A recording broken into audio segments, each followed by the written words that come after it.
basically carbon dioxide and water. That formula I have written down there. CX could be, carbon could be 1, 2, 3, 4, and then the hydrogen number will change accordingly. Methane, butane, pentane, and so on. So, okay. Some of them may have sulfur and other compounds as well. And then chapter 15, control of sulfur dioxide. So we'll try to get into both, at least 3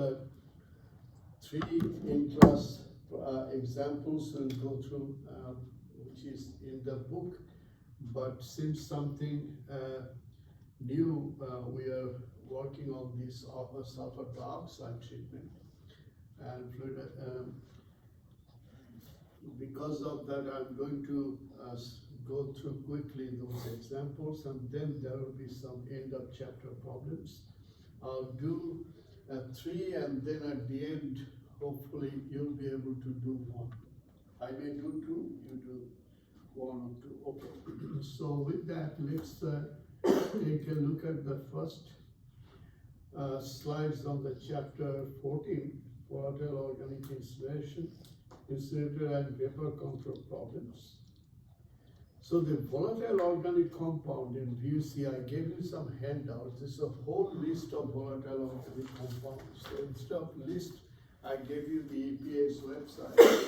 I was hoping they would give a list of the volatile organic compound. When I taught hazardous waste, there are, I remember, 184 HAPs, and I gave a list of those compounds as a handout, and that's a different course, somewhat related. So volatile organic compound make up a major class of air pollutants. This class includes not only pure hydrocarbon, but also partially oxidized hydrocarbons, organic acids, and the aldehyde, ketone, and so on. Okay. Within this class, there are hundreds of individual compounds, each with its own properties and characteristics. These volatile organic compounds are emitted from combustion processes, primarily from many types of industrial operation, paints, spray painting, those among other processes, and from solvent evaporation. A lot of solvents that we use in separation process, and those even at room temperature, normal temperature, some of those volatile organic compounds will emit in the working environment. Okay. So among other sources, but that's from the industrial sources.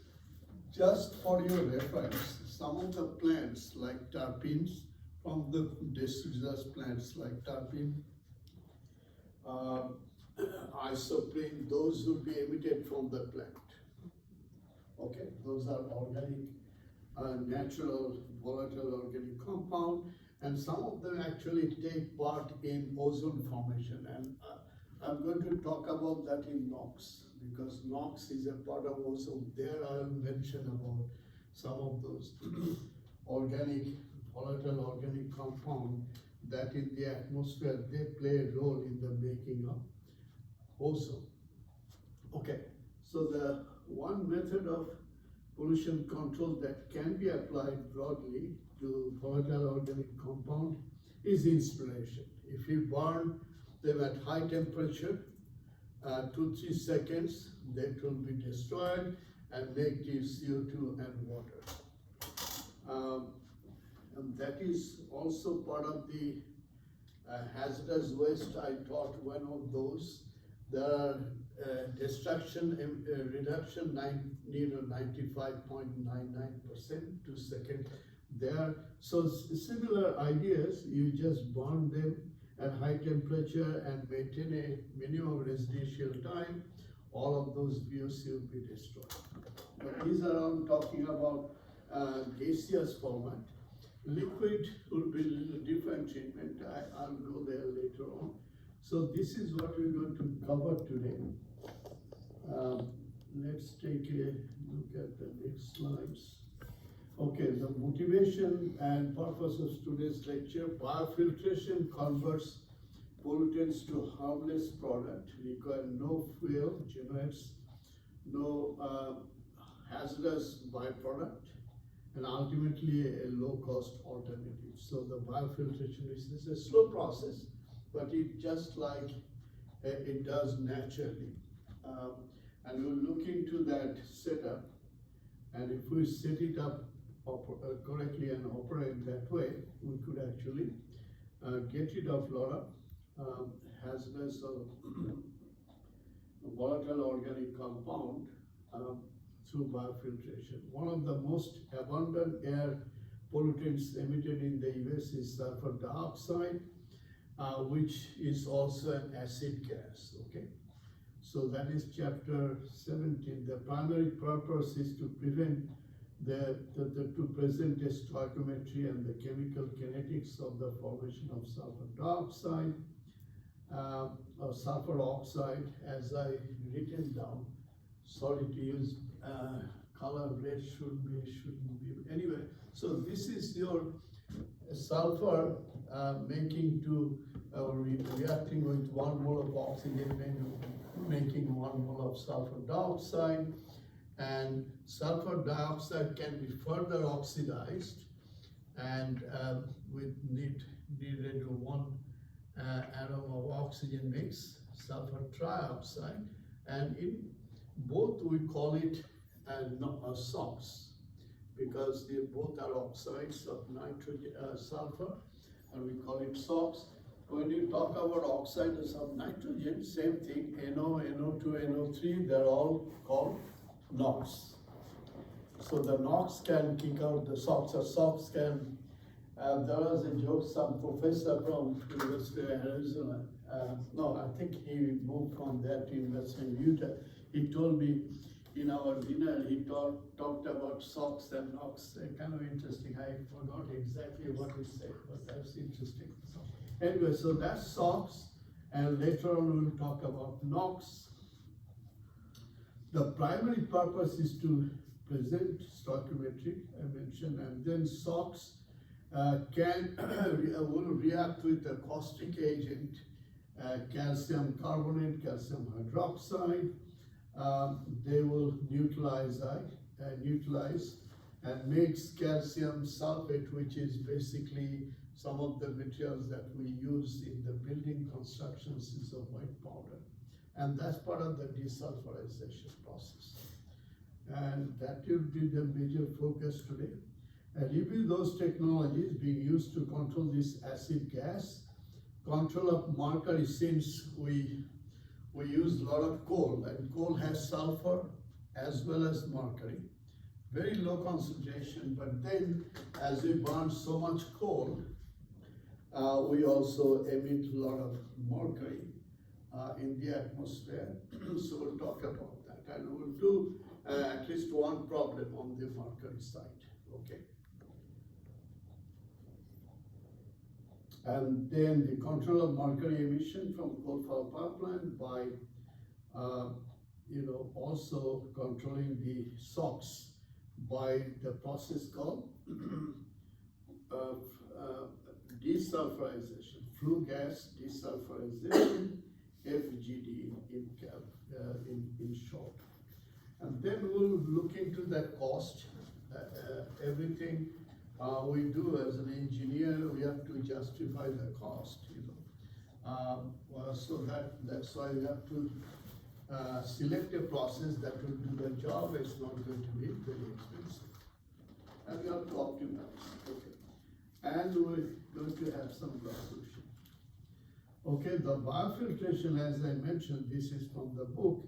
Convert pollutants to harmless product, require no fuel, utilizes inexpensive off-the-shelf component, generate no hazardous byproduct, and is ultimately a low-cost alternative. Biofiltration is simple, inexpensive when done it right. By the knowledge to do it right is at the frontier of science and engineering. That was this remark made by Joseph Divinity and Mark D'Souza and Todd Webster. Okay, so biofilter, of course in wastewater you know also a kind of a biofiltration. There's a lot of bios that are breaking down the organic matters and reducing their purity. So similarly in the air side, you have biofilter, you have a fixed rate and you pass the air moving through. And if you have enough residence time in presence of oxygen, those bios will actually neutralize, break down those volatile organic compound into carbon dioxide and water. And it could be in the trickling filter, make a film, and that way you can also deal with the liquid formation and then the bacteria, and then oxygen supply is also there. Bioscrubber is also very similar to filtration process. In forms of this scrubber form. They are all, first one is your fixed bed, the other one is the moving parts flowing, liquids are flowing, and then the biological process is taking place during that time. It is a much shorter residence time compared to the biofilter that will have a little bit longer residence time, okay? And advantage and disadvantages of the biofilters have several advantages and disadvantages compared with the VOC control devices. The advantages are effective removal of compounds, little or no byproduct pollutants produced, including carbon monoxide and oxides of nitrogen, as an example, on complicated installation, low cost. Disadvantages, less suited to high concentration stream.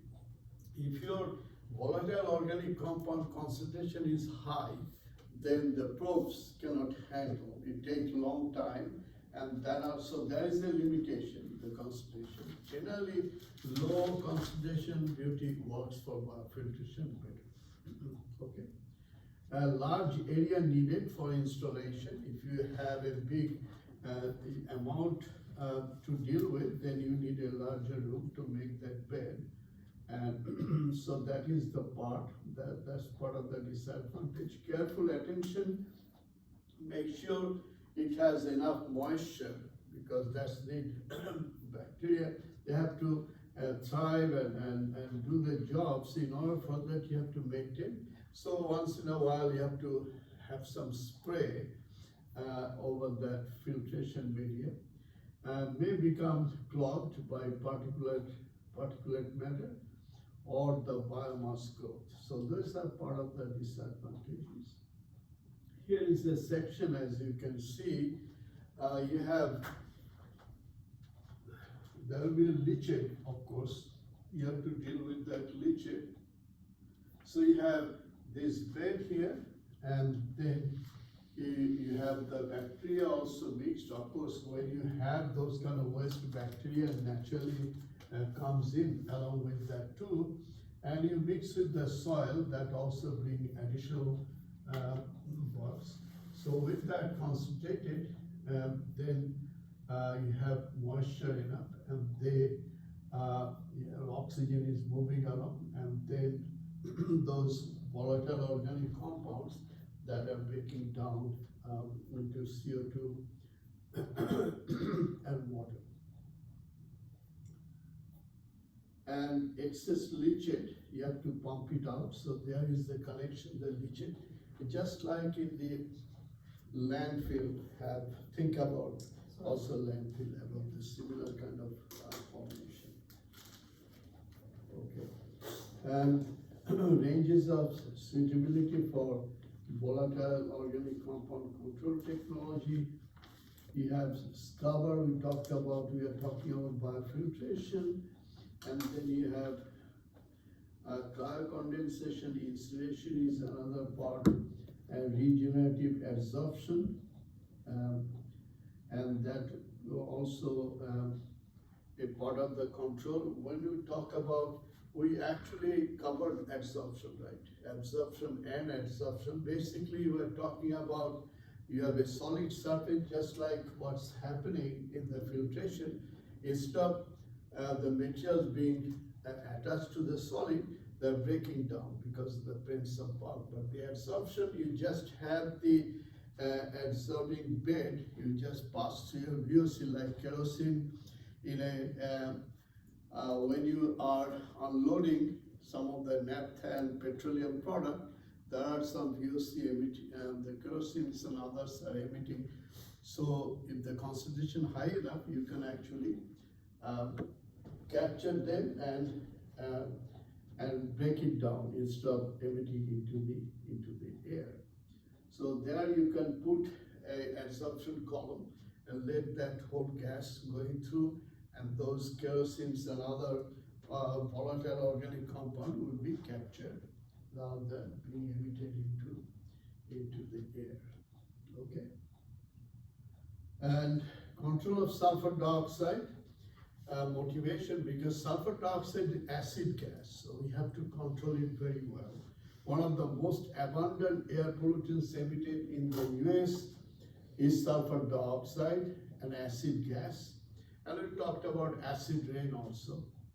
The primary purpose is to present the stoichiometry and chemical kinetics of the formation of sulfur oxides, which is sulfur dioxide and sulfur trioxide, and reaction between oxides, salts, and the caustic reagent, that acid and gas, acid and base will neutralize each other and make like a compound like calcium carbonate, calcium sulfate, calcium hydroxide. We review those technologies being used to control these acid gases. Control of mercury emission from coal-fired power plant by wet flue gas desulfurization, FGD. As I mentioned, we use so much coal, not so much for natural gas, but talking about coal from mercury from the coal, and we need to control that. And we have at least one examples controlling mercury from the coal-fired power plant emission. Cost estimate of the flue gas desulfurization systems, and then the conclusion. Okay, here is from the book, table 1.1, first chapter, page 4. You see here, and then the emission rate, million tons per year. You have all those compounds that are concerned with SOx. This is the line, is SOx, and then the volatile organic compound that we are talking about this chapter. So that VOC emission there. And then particulate matter 10, which is a regulated parameter. And we covered particulate matter earlier, and their emission also, and then the oxides of nitrogen. So you see those lines there, okay. And then you see the year, as you can see, 1940, there is a sharp decline right along this, around 1970s, 80s. A lot of these technologies then being developed and implemented because the EPA came in at that time. I think President Nixon was in charge at that time, and he promulgated, he signed those air pollution regulations at that time. So since then, between 1780s, the amount of SOx, NOx, VOC, PM emission came down, is still coming down. And remember, during this time, not only the technology has improved, but also the control technology also improved to prevent those emissions, to neutralize. All the technology is also being developed, and those being implemented, and industry were asked to implement those technology because EPA made a regulation, either NPDES permit or prevention of significant deterioration, PSD permit. There both you have limits of emission for PM10, SOx, NOx, how much you can emit in the air. If you don't meet the regulation, of course, they'll be fine, right?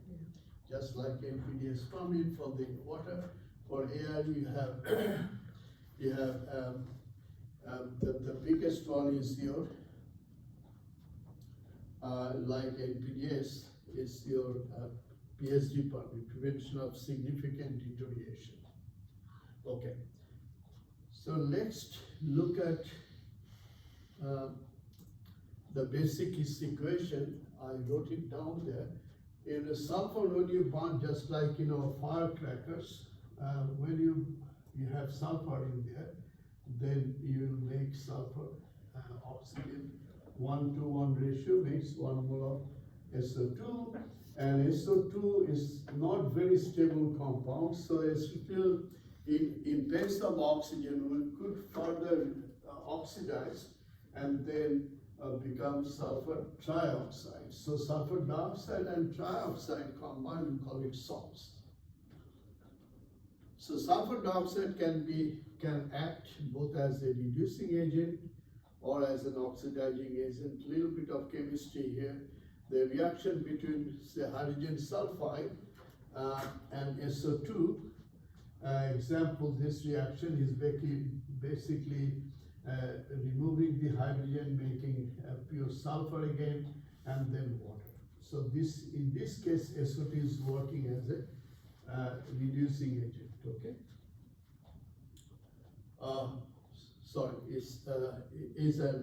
SO2 is working as an oxidizing agent because it's giving away the oxygen, is the oxygen supplier. Okay, health and ecological effects of sulfur dioxide and sulfur trioxide or SOx. There are several serious effects of emissions of SOx to the atmosphere. SO2 is an eye, nose, and throat irritant. You must have felt if you are close to a refinery, you'll smell the SO2. If the concentration high, eyes will irritate and your nose will feel that. So that is, and it can affect your respiratory system also. SO2 causes loss of chlorophyll in green plant. It will attack those chlorophyll. And so you see as much as green. I have a slide, it's a little bit overemphasized, but I have a slide to demonstrate that. Well, one of the major effects of SOx emission is acidic deposition, acid rain, acid slow. You probably heard that acid rain. Same thing, the NOx also contribute in the acid rain, but sulfur dioxide is more soluble than NOx. So that's why SO2 has more effect on the acid rain compared to oxides of nitrogen, relatively speaking. Okay, here is the formation of sulfurous acid. One mole of SO2 react with 1 mole of water, then you make H2SO3, which is sulfurous acid, which is weak acid. And then if you have SO2 first become to SO3 further oxidized, then sulfur trioxide, they react with water, make most strong acid, sulfuric acid that we have in our car batteries and many other applications. Of course, we use those acids to make a lot of fertilizer. Okay. Destructive to artwork and masonry structure. Those acid gases, when they are in the air, then it will eventually move to an artwork or something. Just like, for example, Taj Mahal some years ago, the newspaper came out, these acid gases, coal burning from Delhi somewhere, and they didn't have a lot of good control. So the air blew to that side where Taj Mahal is, and then they started seeing some of the artwork on the top has been being attacked by those acid gases. and I read in the paper, so I'm giving you that example. Of course, 2 years ago, first time I went to see Taj Mahal, of course, I didn't see any of those acid gases, but beautiful river, and then far away, there was a plant, I think they shut it down now because of fires. So they can destruct the artwork and masonry structure. They will attack marble structure. Pretty strong stuff. So here is a little bit of emphasis of the acid gases. As you see, sulfuric acid. In this case, I've got nitric acid also, HNO3. You know, when you combine with oxides of nitrogen, most combustion sources, they make oxides of nitrogen. 90% of cases you'll be NO.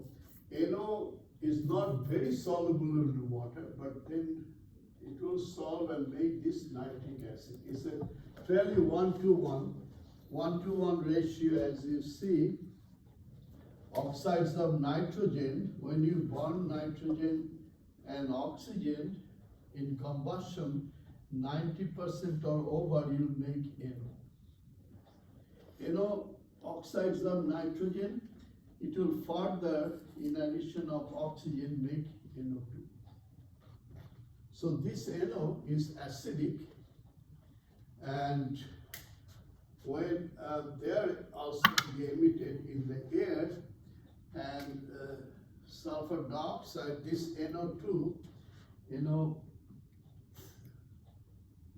oxygen NO2, and then water mixing, not very soluble, but partially soluble, and then makes HNO3, which is nitric acid. So this reaction, okay? And I wrote those reactions with the sulfurous and sulfuric acid. So you have oxides of nitrogen, oxides of sulfur. When rain comes in with the solar radiation, and even atmospheric temperature, those will make acid gases and actually make acid exactly what you see as sulfuric acid. As I mentioned here, so as you see sulfurous acid, and it further becomes to sulfuric acid, which is a very strong acid. H2O plus SO3 makes H2SO4, which is strong acid. Remember, SO2 is the one that after burning sulfur, you directly make SO2, and that will grab one of the oxygen from the air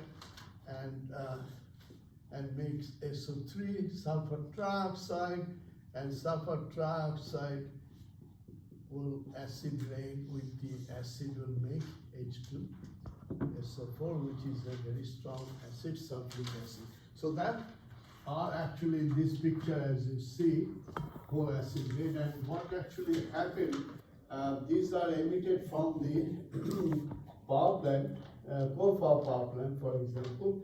And then you have the river. As the acid rain drops in, it will spray all over, and including the river and vegetation and all that. And I know some years ago they were measuring pH of a lot of lakes and rivers, because pH will go down because of the presence of excess acids, okay?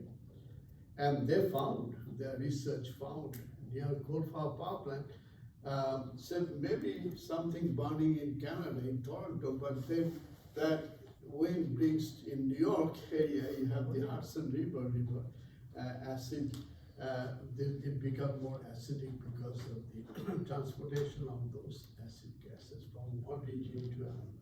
Okay. And if you have excess sulfur dioxide, for example, in Germany, some years ago, the black forest completely gone, and I've seen a picture there.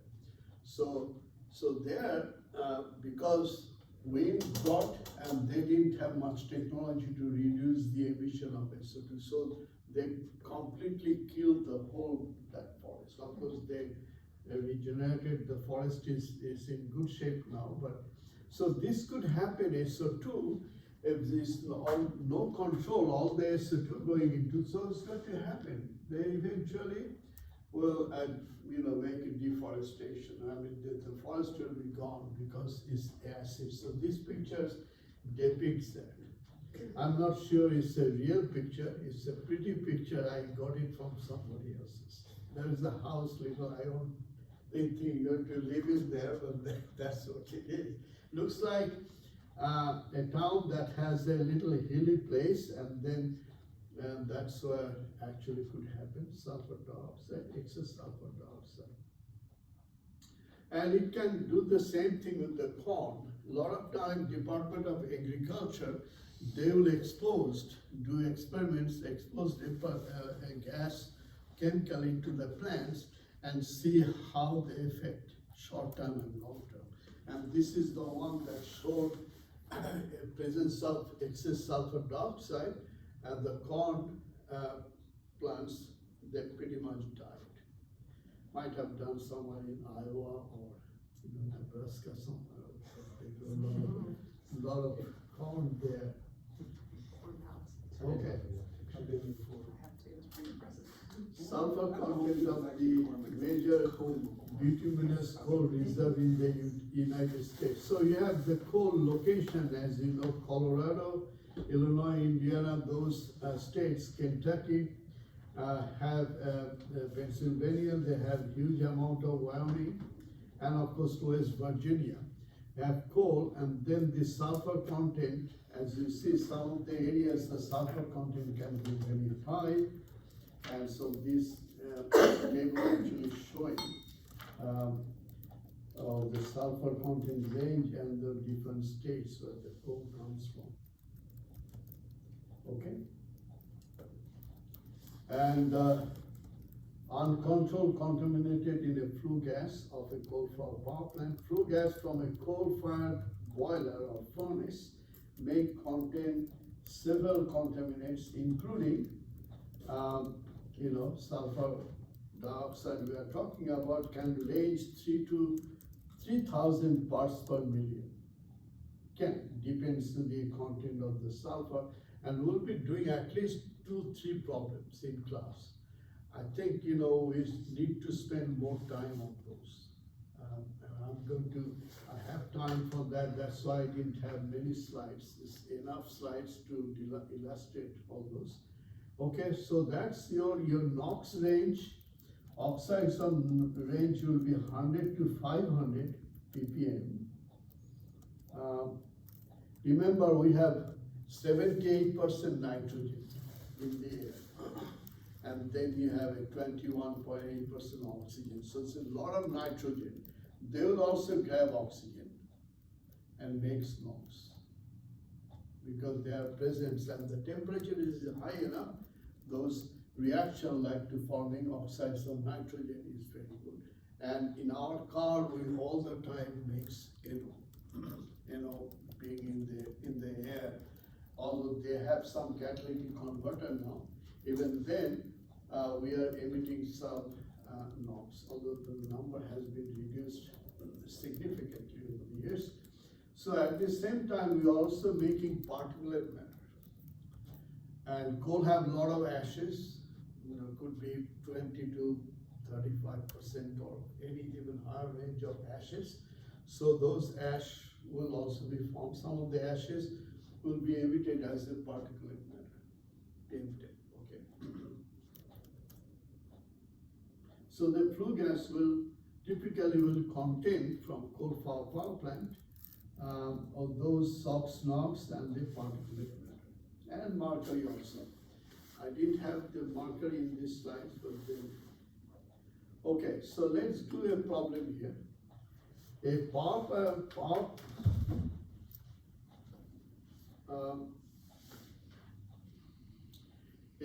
plant burns 10,000 kg coal per hour. The coal content 1% sulfur by weight. These are elemental sulfur. Assume a complete combustion and all sulfur converted to sulfur dioxide. Then calculate the amount of SO2 produced in kg per hour. And then part B, if air is used, calculate the amount of air supply needed in meter cube per hour, that's the unit. Assume the density of air is 1.28 kg per cubic meter. If 5% excess air is used, how much air supply be needed in cubic meter per hour? Okay. So that is the problem. So we're going to look into the solution.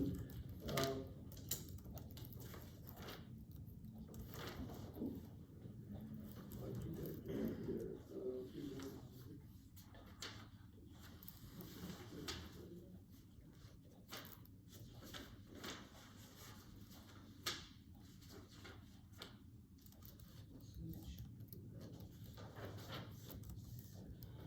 Oh.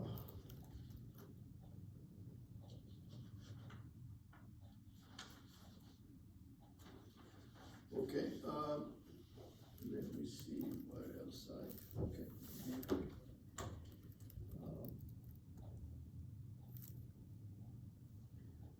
So this is the example one. I know I have the, okay, so we'll keep this solution here. You have the slides available. I need the board, so just one more time, going to read the problem, and then say power plant burns over 10,000 kg coal per hour. The coal content 1% sulfur by weight. Assume a complete combustion and all sulfur converted to sulfur dioxide. We're going to go calculate. First part is the amount of SO2 produced in kg per hour unit. And part B, if air is used instead of pure oxygen, calculate the amount of air supply needed, because air has only 21.6% oxygen. So there you have to calculate how much air you have to supply, and then if you apply 5% excess from the stoichiometry, how much airflow is needed. So I'm going to use this board. Wait 1 second. Yeah, I'm sorry, I thought I made a slide of this one, probably didn't. But everything else I know is on the PowerPoint. So this is the one that I forgot to include that. But anyway, as we will solve the problem, you'll see, you'll remember the problem. So basically, you have burning this per hour, how much SO2 you have to you'll produce, and then air, how much air supply you have to make. Air density is given, so that way you get the volume. And then if we use 5% excess air is used, or in combustion, we always use excess oxygen to ensure. So we have stoichiometry, we know how much oxygen you need to supply, but then anywhere between 2 to 5% excess oxygen we always supply to ensure complete combustion. Excess oxygen not going to do any harm, but to ensure that oxygen is available for complete combustion. That's why we use anywhere between 2 to 5% excess air. Okay, so we have to get those two numbers, how much SO2 is formed, how much air we need. Stoichiometrically, if we use excess, 5% excess, how much air we need in this unit, meter cube per hour. Always look at the unit in which they're asking to give you the number. It could have been feet cube somewhere in the, then you're asking the meter cube per hour. So you have to convert those, make sure you're answering the same unit as in the problem is stating. Okay, let's go back to, so here, what was those blank slides? Okay, very good, thank you. So, keeping that mind in the problem, so here we says,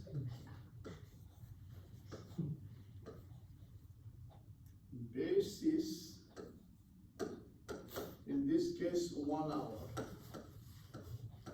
Operation for 1 hour, okay, because the rate of SO2 formation, that's why we have to, because it didn't tell us, is it over a day or so, we are assuming basis 1 hour operation, and then the amount of sulfur.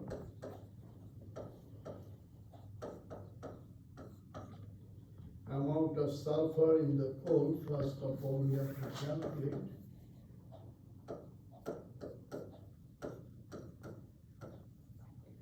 So, we are burning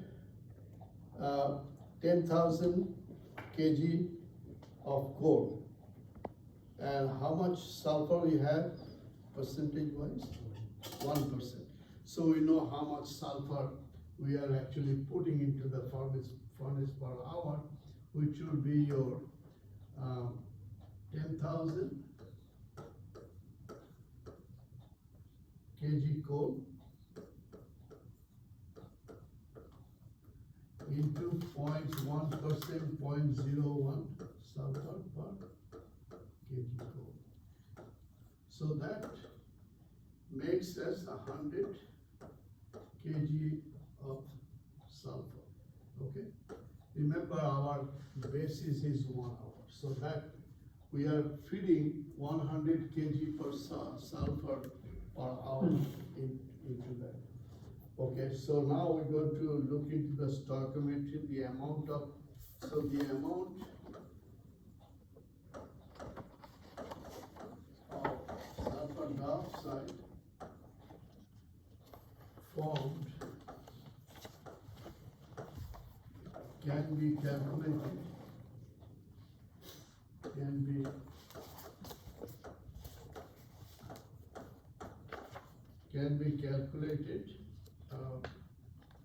by the stoichiometry.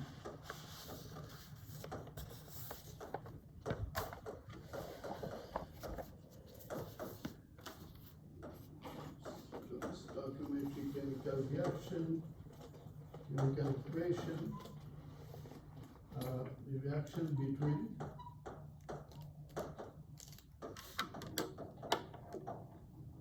sulfur and oxygen. So you have sulfur and 1 mole of oxygen will make 1 mole of SO2. Okay, and we know molecular weight of sulfur.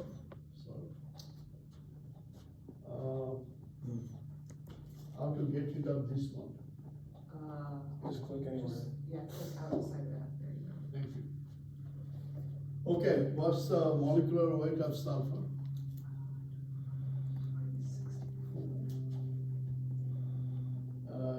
No, I heard Eli says 64.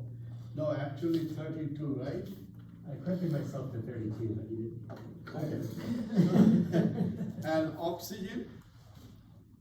You have to 32 get this as well. one, huh? O2 it will be 32 grams per mole. So. Yeah, 32, because oxygen, 1 atom is 16, right? Yes. 16 times 2, so it's 32, 32. That's why that one of the problem, multiple choice, 20 pound of sulfur will make, it will also make, need 20 pound of oxygen and make 40 pound of sulfur dioxide. Okay, so that will be, because of that, we know you have a 64 pound of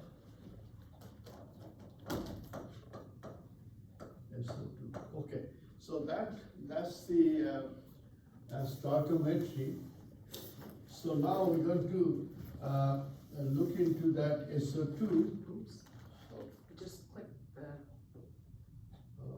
click for the 5 slide on the left. Just Oh, okay. say go to. Number 5. Number 5, go down there, that's where you go. Oh, now, yeah, okay.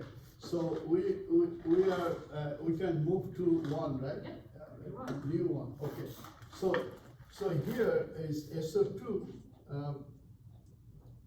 So therefore, a SO2 form is then of the sulfur. SO2 is equal to 64 by 32. This is 64 pound of SO2 made with 32 pound of sulfur. So now we multiply it by how much we are burning per hour, 100 kg. So the per hour will make this one is 200 kg SO2. Because our basis is hour.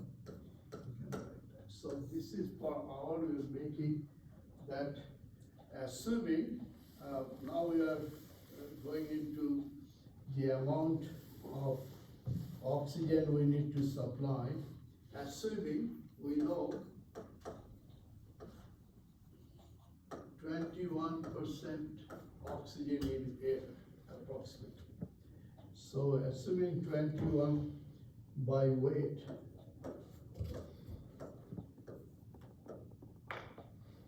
oxygen in air.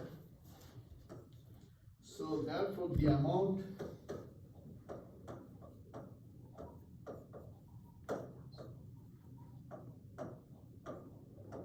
of air per hour we have to supply is 200 kg oxygen per hour divided by 0.21 because of percentage of oxygen in the air, and that comes to 952.38. 38 kg of air. Because we already assume per hour operation. So if you don't even write the hour, that's fine. So this is the amount of air we need to supply. Now we have to convert that from kg air to meter cube. So therefore air supply needed is that we're converting to meter cube, therefore air needed in meter cube per hour would be your 9, density is given of the air, 9.2.3 kg per hour divided by the density is given 1.28 kg per meter cube. And that number comes to 744 meter cube per hour. So that's the amount of air that we have to supply in order to have complete combustion of all the sulfur that we have, and we know we are putting 100 kg of sulfur every hour. So this is the amount of air we have to supply just for this sulfur to be converted to sulfur dioxide. Okay. So next we go to the second slide. And then now if 5%, as part C says, if 5% excess oxygen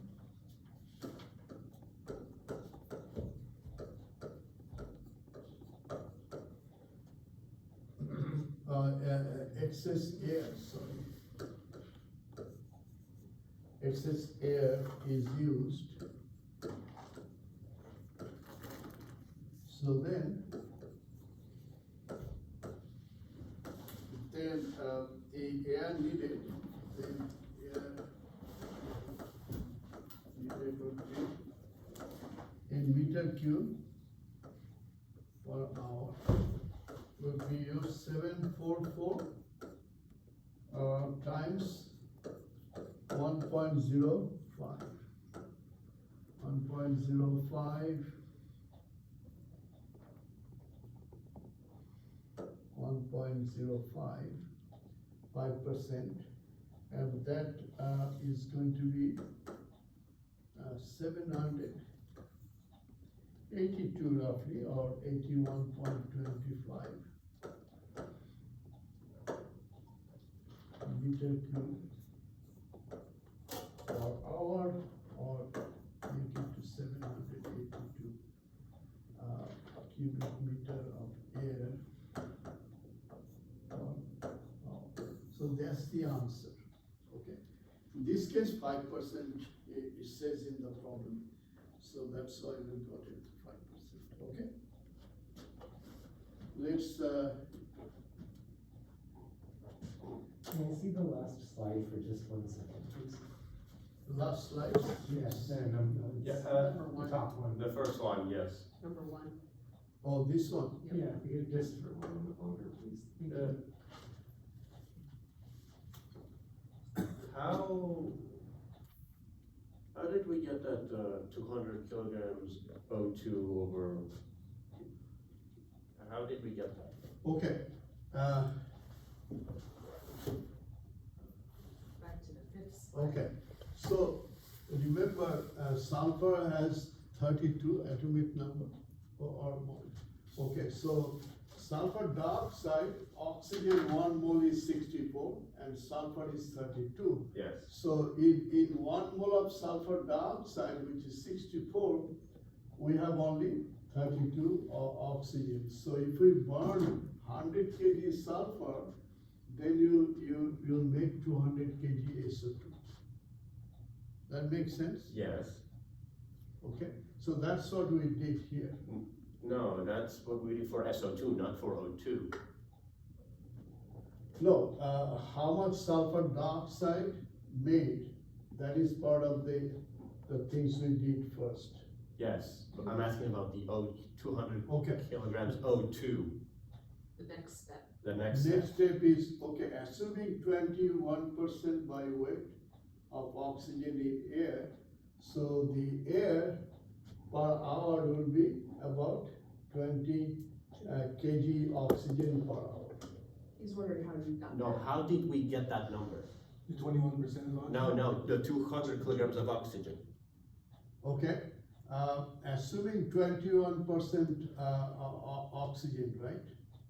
So here we have SO2 you're making.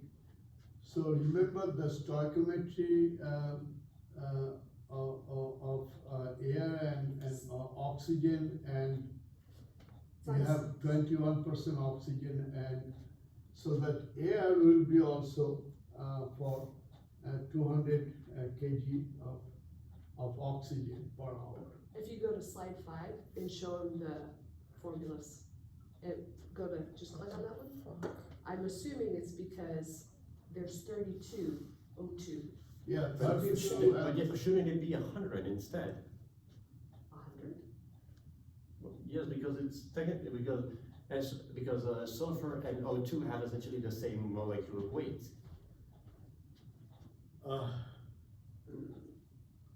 SO2 is 64. Okay. O2 is Okay, 32. Yes, that's what, So 64 divided by 32. but our thing is, why would we need 200 kilograms of oxygen if there's essentially the same weight? The same molecular weight, so both sulfur and oxygen. If we get 100 kilograms of sulfur, then why do we need to use 200 kilograms of oxygen? Okay, well, let's go to that board and try to to explain it, I'm going to go to this. Shouldn't it look like this instead of the equation for, let's say,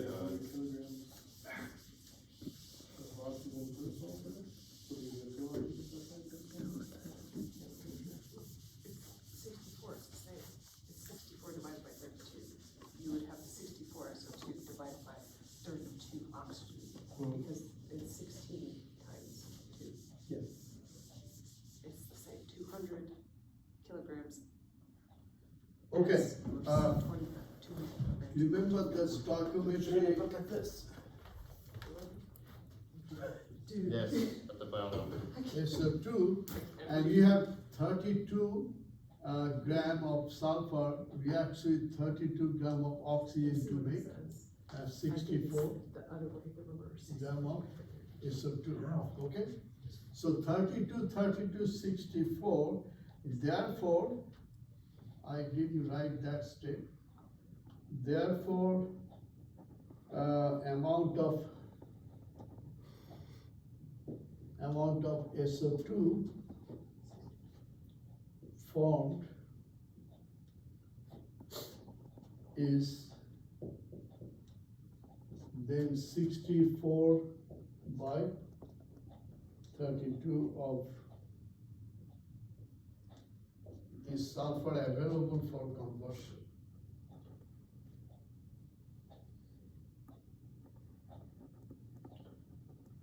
Of the sulfur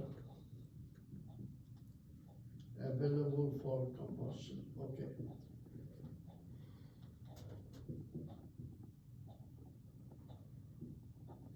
Now, so SO2 is basically 64 by 32, and then we are using 100 kg of sulfur per hour. So that's why we are multiplying, so this becomes 200. Isn't that become 200 kg of sulfur dioxide Yes. per hour?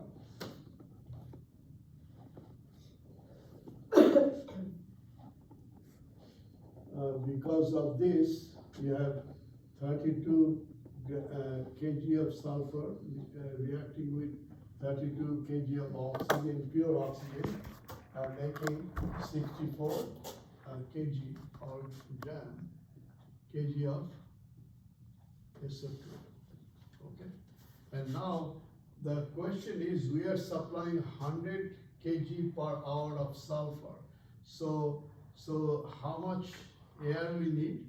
So to get that, we SO2 is going to be the amount of SO2 we calculated, that will be 200 kg of SO2 will be formed per hour, having 100 kg of sulfur.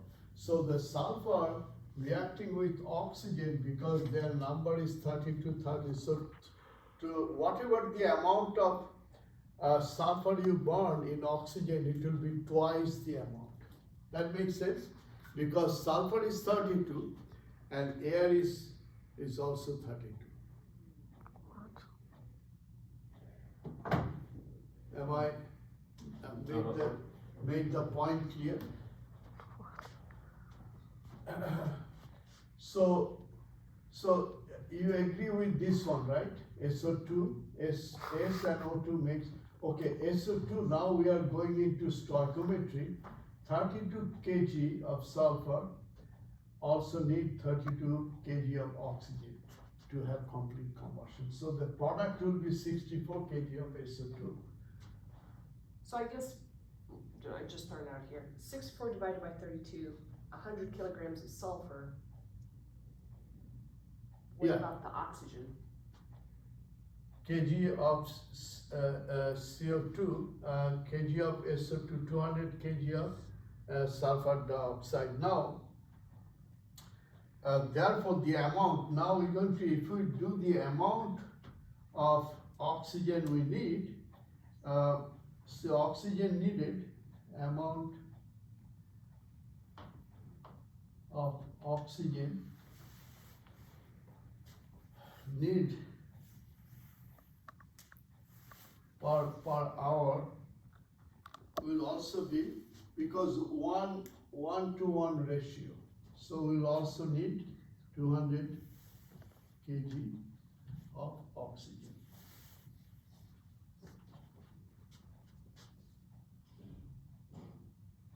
Because this is the stoichiometric 32 and 32. It's like 1-to-1 ratio.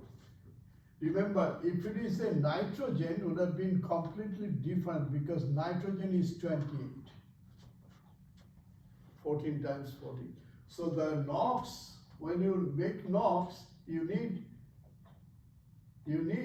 2 moles of oxygen, which will be 32, but the NOx is only 28. Only confusing or complicated making because sulfur and oxygen have the same weight, 1:1. So basically, what you see, same amount, 32 making 64 kg.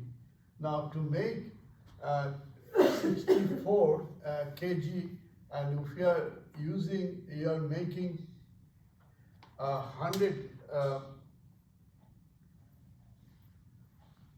you are adding 100 kg per hour, then you'll make 200 kg of SO2 per hour, just the double, because you're adding that oxygen. Okay, what I'll do during break, I'm going to make a copy of this and giving to you, and take a careful look at later on and see if any questions you have, then we'll discuss. Now, remember, we asked how much air we have to give. Only 21% oxygen we have in the air, so that's why we did the amount of air. How is it a 1-to-1 ratio? We have 200 kg of oxygen need per hour. Remember, we needed 200 kg of oxygen, oxygen per hour, because they are the same ratio. If you see oxygen, there is 16. Yes, it's 32 grams for O2. Yes, I know. And whatever. So Sulfur is 32 as well. So it's So 1-to-1. is it okay now, 200 kg of? Exactly. It's 1 to 1. sulfur If it's dioxide 100 per kilograms of produced, sulfur, it should be you 100 agree with kilograms of that O2. number? Okay? Remember, Yeah. whatever you adding sulfur, you need twice the amount of oxygen. Okay? And because of that, we have What the fuck? so okay, 32 kg, need 32 kg of oxygen, making 64 Wait, let me ask him. kg of sulfur. he's going on. Hey, Professor, may I ask a quick question? So basically, the oxygen needed would be Why 100 like kg. twice? Why is oxygen If you twice? look at that number, so the next thing would be how much air, Yeah, how because much air. What the fuck? No. No, because the weight of oxygen is But it's 1-to-1 ratio. it's How 1 to 1 much ratio air? with sulfur and oxygen, so it should be 100 kilograms. for what is it? If it's 1-to-1, it should be 100. If it's twice, I don't know. Sulfur monoxide, that'd be if you had one oxygen, then it'd be sulfur monoxide. But it's because there's two right here. That's why it becomes sulfur So monoxide. you see That's why you it have becomes 200. 200 instead of 100. But why he said 1-to-1 ratio then? Because when It's the the weight same is- weight, 32 and 32, because the two, remember, you have two Yeah, yeah, yeah. oxygens, right? Yes. Yes. So that's 1-to-1 ratio. If it's 1-to-1. In this case. Yes. If it's 1-to-1, then why it's doubles of oxygen? If it's 1-to-1, Yeah. why is it double oxygen? You have to ask him that. Okay. That's It's like- 100 kilograms of oxygen. Yeah.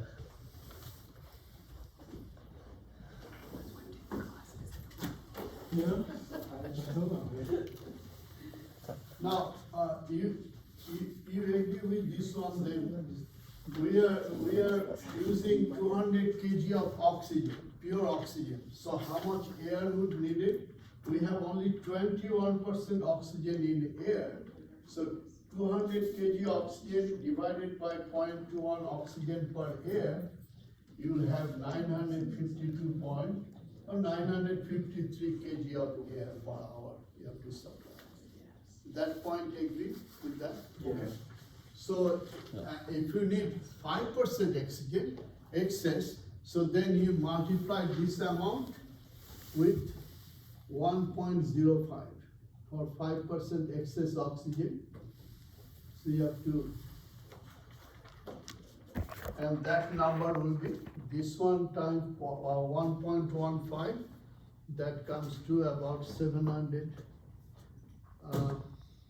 Yeah, how's that, we divided that by the density?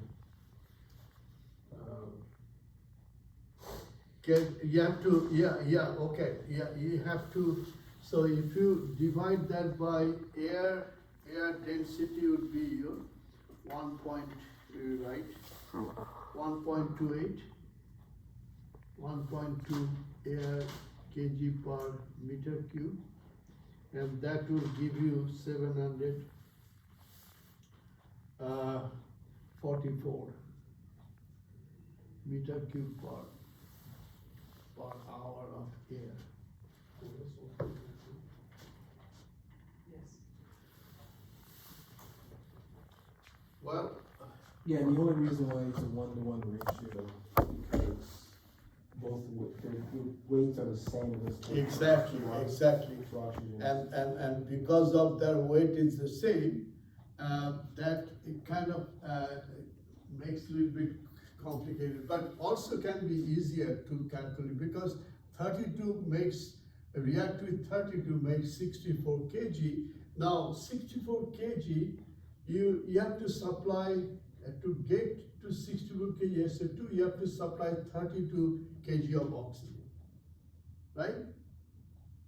So that's what we have done, and then 62 divided by 32, because in order to make 32, you have to give 32 kg of oxygen. So 64 by 32, and you are giving 100 kg of sulfur, so you are making 200 kg of sulfur dioxide, and from this equation you get how much oxygen you have to provide. Oxygen, you have only 0.21% of oxygen in the air, so you get that divided by that, and the density of air will give you the volume, and that comes to 744 meters So does that make per sense? hour of air No. you have to supply.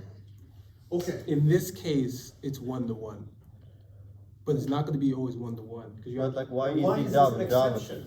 because there's 32, the weight of oxygen, right, it's 16 apiece. Yes. Yeah, we got Two, that part. right? Yeah. So there, it becomes 32, right? So because you have 32 oxygens, you have 32, which is the weight of sulfur, adds it together, it becomes 64 pounds total, right? Yes. So because you're trying to figure out how much pounds of sulfur you need total for the sulfur dioxide, right? So you make, You divide the total weight of it, divided by the weight of sulfur, which we got 200. Two oxygens is the same exact weight.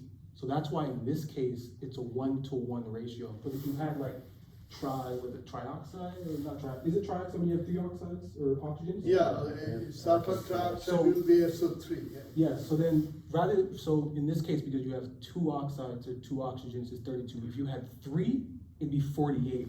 So the amount of oxygen needed would decrease. Like, let me see your book, for example. Okay, using.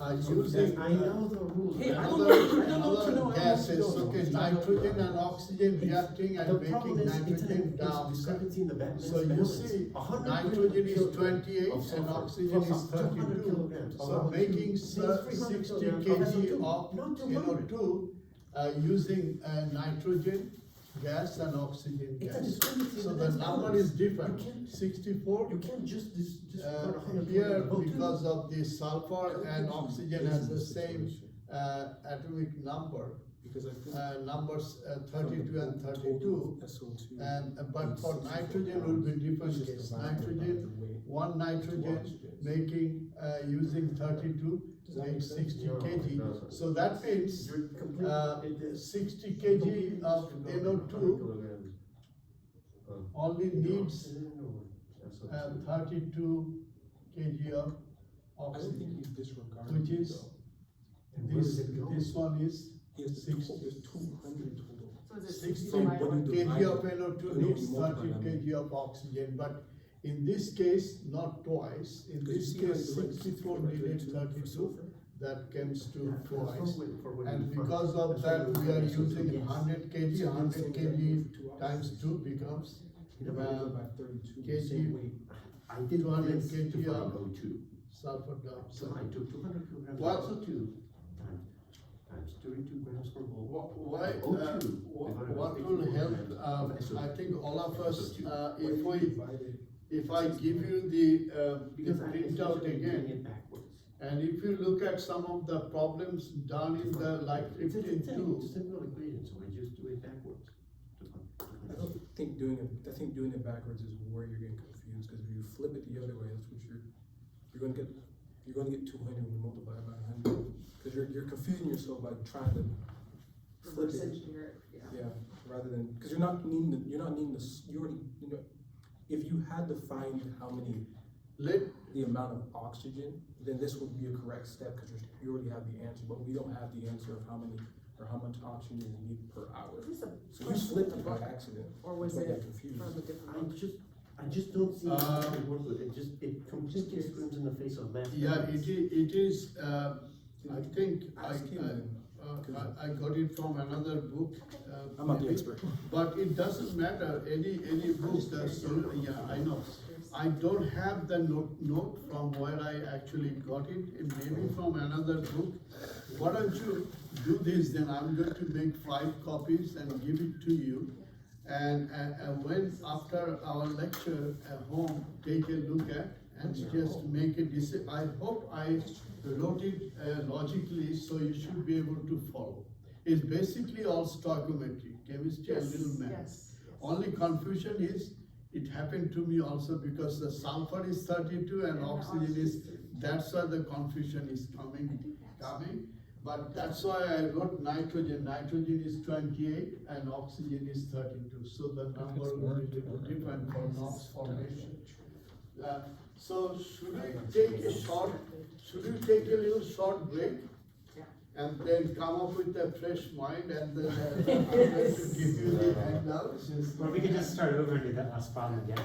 I'm glad that, yeah, I'm glad that it generated some questions and you have to, Stoichiometry is, it can be difficult. stoichiometry is a little tricky, yes. So remember, air pollution is full of chemistry. Oh, yeah, I know.